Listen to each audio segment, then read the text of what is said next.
പണ്ടൊരിക്കൽ വെങ്കിടാപുരം എന്ന ഗ്രാമത്തിൽ ഒരു മുത്തശ്ശി ജീവിച്ചിരുന്നു.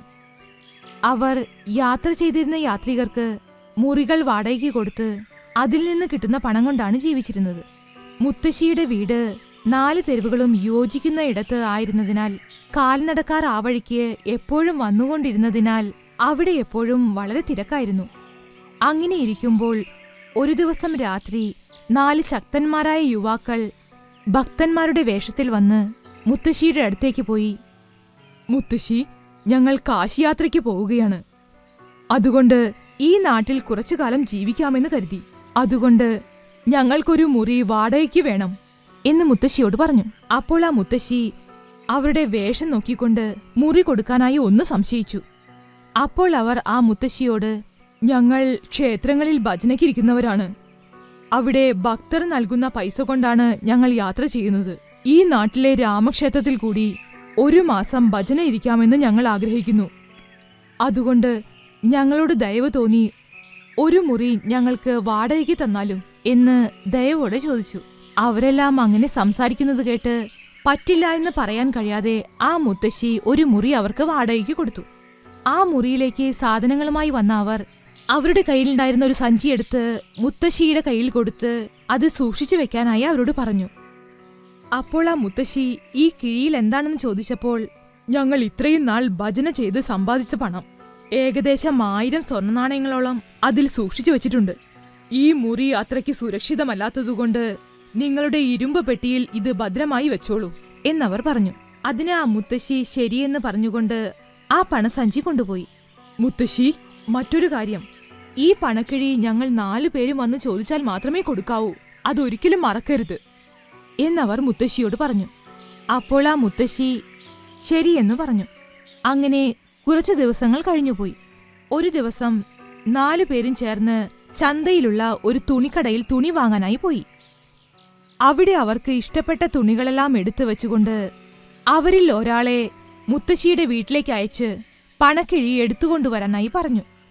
മുത്തശ്ശി അവിടെ തന്നെ ഉണ്ടായിരുന്നതിനാൽ കുറച്ചു സമയത്തിനുള്ളിൽ ഒരാൾ മുത്തശ്ശിയുടെ അടുത്തേക്ക് വന്ന്, ഞങ്ങളെല്ലാവരും പുതിയ വസ്ത്രങ്ങൾ വാങ്ങാൻ ആഗ്രഹിക്കുന്നു. ആ ചന്തയിലുള്ള തുണിക്കടയിൽ എന്റെ സുഹൃത്തുക്കളെല്ലാം നിൽക്കുന്നുണ്ട്. ഞങ്ങൾ നിങ്ങളെ ഏൽപ്പിച്ച ആ പണക്കിഴി കൊടുക്കുകയാണെങ്കിൽ അതിൽ നിന്ന് കുറച്ചെടുത്തുകൊണ്ട് ചിലവഴിക്കാമായിരുന്നു. അപ്പോൾ ആ മുത്തശ്ശി കടയിലുണ്ടായിരുന്ന 3 പേരെ നോക്കിക്കൊണ്ട് അവരോടായി ചോദിച്ചു, പണസഞ്ചി ഇയാളുടെ കയ്യിൽ കൊടുക്കാമോ എന്ന് ഉറക്കെ ചോദിച്ചു.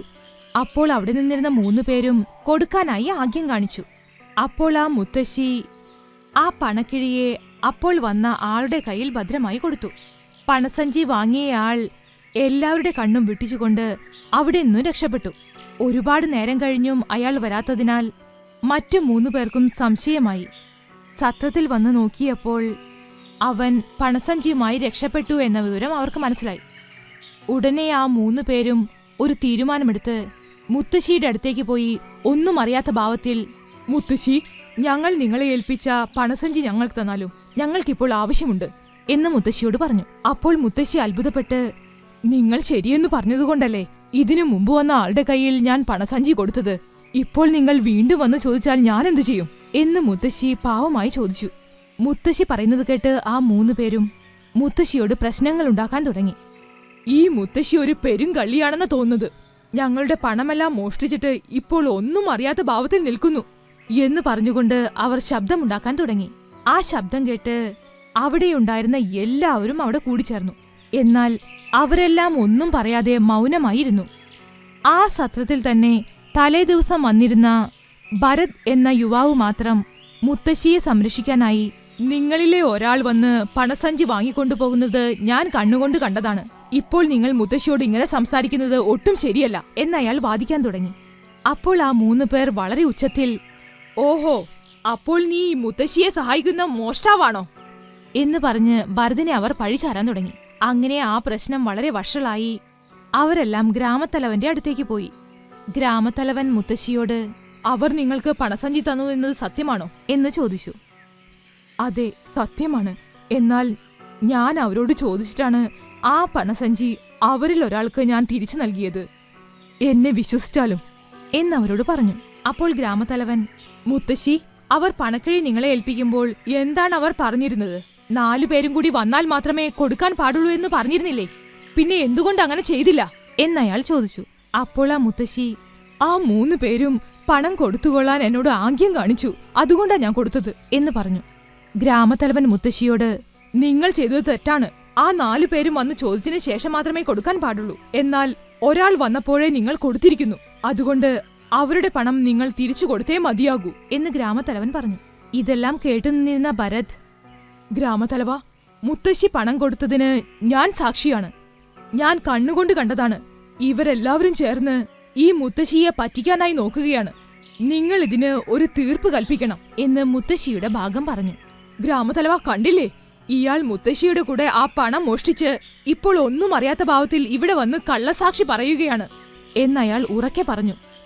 ഗ്രാമത്തലവൻ ഭരതിനോടായി, ഇക്കാര്യത്തിൽ ഇനി വേറൊന്നും പറയാനില്ല. നീ മുത്തശ്ശിയെ സഹായിക്കാൻ ആഗ്രഹിക്കുന്നുണ്ടെങ്കിൽ ആ പണം നീ കൊണ്ടുവന്ന് മുത്തശ്ശിയുടെ പ്രശ്നം പരിഹരിക്കൂ എന്നയാൾ പറഞ്ഞു.